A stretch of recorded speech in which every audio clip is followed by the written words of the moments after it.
তো hello guys, আসসালামু আলাইকুম। সবাই কেমন আছেন? আশা করি সবাই ভালো আছেন। আলহামদুলিল্লাহ, আপনাদের দোয়ায় আমিও ভালো আছি। তো বরাবরের মতো আজকে কিন্তু একটা ব্লগ নিয়ে চলে আসলাম। তো গাইজ, আজকে ব্লগটা হলো আমার গাড়ি নিয়ে।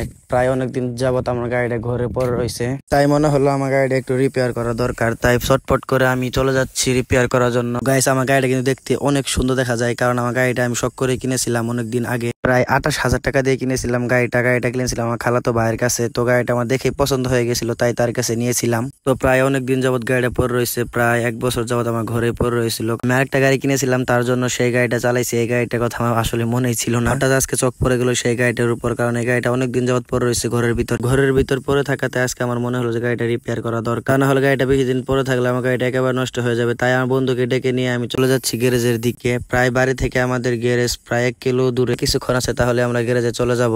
তো গাইজ, বলতে না বলতে এই যে গ্যারেজে চলে আসলাম। গাড়িটা আমার ওখানে ওই যে গাড়িটা রেখে দিছি। তো গাইজ, তোমরা যারা নতুন আমার চ্যানেলটাকে সাবস্ক্রাইব করে দিও। পরের পার্ট দেখার জন্য কমেন্টে পার্ট 2 লিখে যাও।